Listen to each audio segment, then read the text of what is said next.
So I literally had to pretend that I was a prostitute in the bar in the hotel where he was staying that time. And How when did he you was, seduce him? How? Should I recreate the whole scene? You can spill something on yourself and say like, "Oh my God, my dress is dirty. Can I please like go and wash my dress in your room?" Or, Did you sleep with him? he was a really nice guy, you know. He even gave me some money, some cash.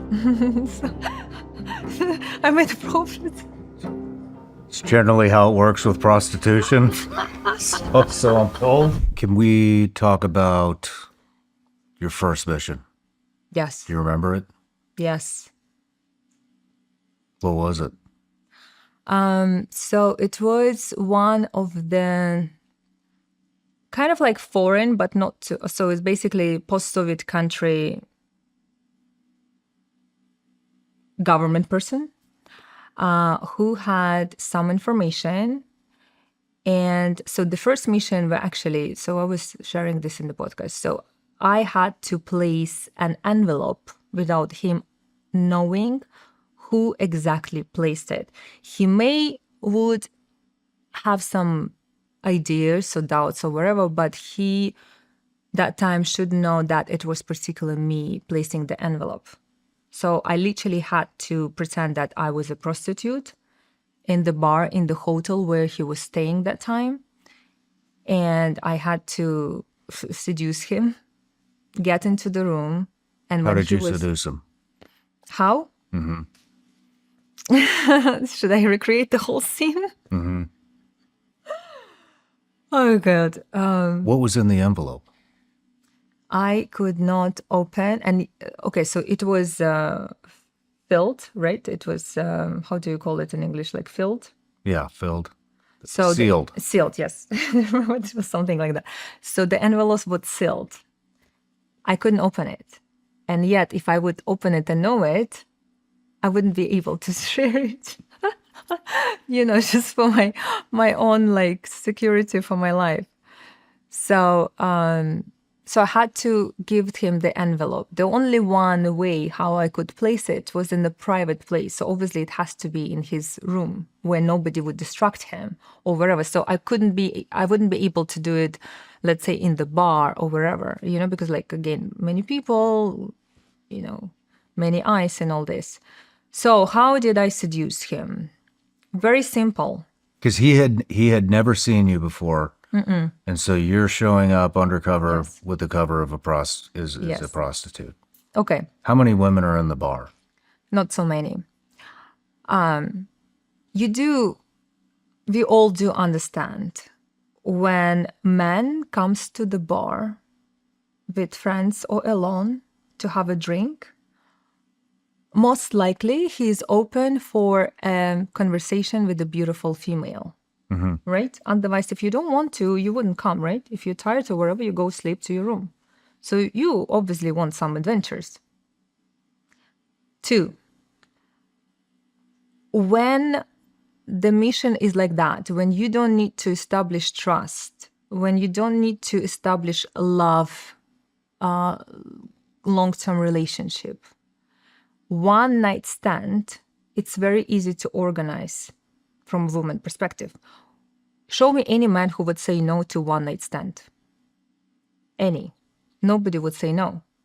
I mean, unless it's a very ugly person, but we're talking about, spies, agents. So they're supposed to take care about themselves and look presentable. So, number 3, he was there for a few days. I already knew, I was given information that he was recently married and recently had a newborn.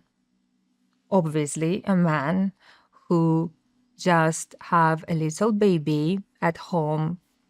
It's a big work. You know how it is. Those who have kids understand. So the wife is busy with the kid. The little kid is crying.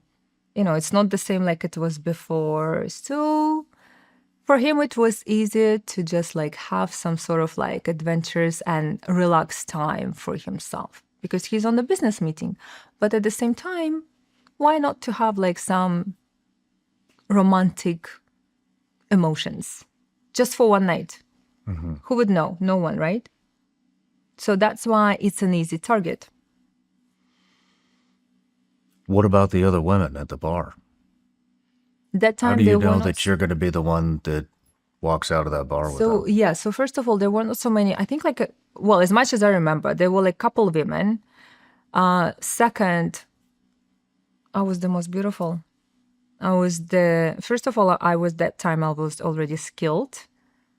Second, obviously that time I was the youngest one. And third, I was wearing the most revealing clothes I could possibly wear. So how did you approach him?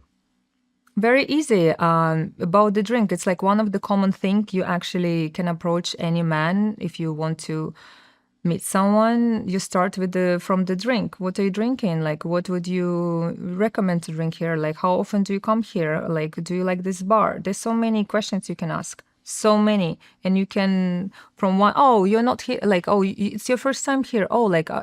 Aren't you from here? Like, where are you traveling from? Like, where do you live? La la la. And then you go on and like you start the whole conversation. And then it's easy, haha, he he. Like, yeah, why don't we go? Like, and then after a couple drinks, it's easy to say yes to a pretty girl. And then you always can find an excuse. Oh, I really want to go to the toilet, but like, like I need to do it in private. Can I go to your room? Oh, I need to change something. Oh, like, oh, you can spill something on yourself and say like, oh my God, my dress is dirty. Can I please like go and wash my dress in your room? Or, there's so many things you can get into the room of the man if you really need. So you get him in the room. Yes. When do you find the time?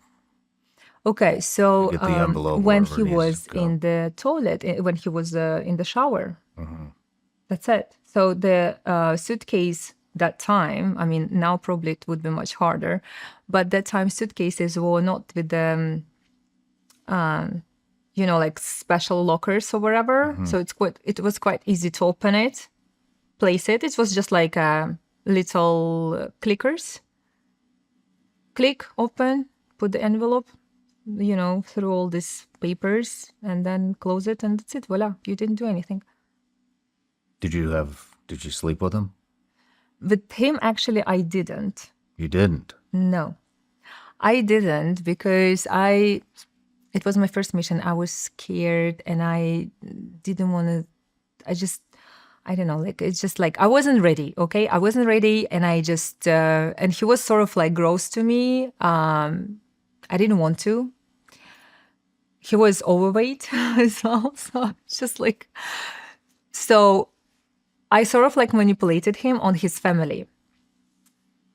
So he physically couldn't get hard, sorry to say. He maybe wanted to, but he couldn't because I constantly was talking about his wife and his kid particular.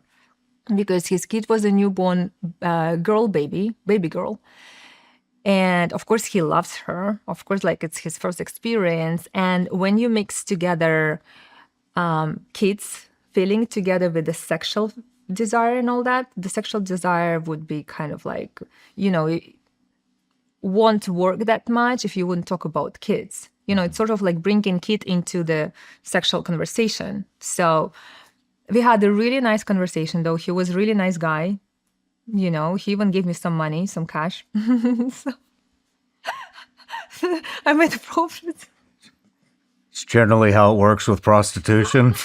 So I'm told. But at least I didn't, at least I didn't compromise my cover. So maybe when he find out this envelope, he wouldn't even think about me. I don't know. So we had a really nice conversation, though. And as much as I remember, he was a really nice and kind guy. And we were constantly talking about his family. And then in the end, he said, actually, we didn't have a lot of time, which was good. We only had like about maybe like 40 minutes or an hour because he had to like wake up for like meeting or whatever early.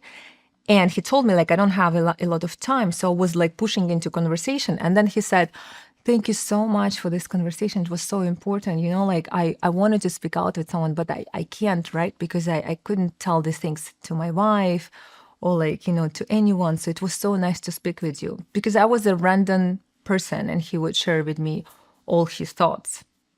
See, also vulnerability. What were you targeting him for? For giving this envelope. That's it. That was only my task. Dude, you don't know why? Was he a criminal?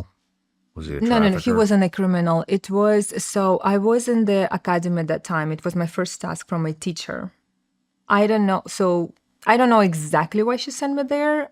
I would think she sent me there to make me fail, because that time she had relationship with the colonel, and it was a love triangle, sort of. It was never love for me. But the colonel, when he sexually raped me, and the first one who said, like, when I entered his office, he said to me, do a blowjob.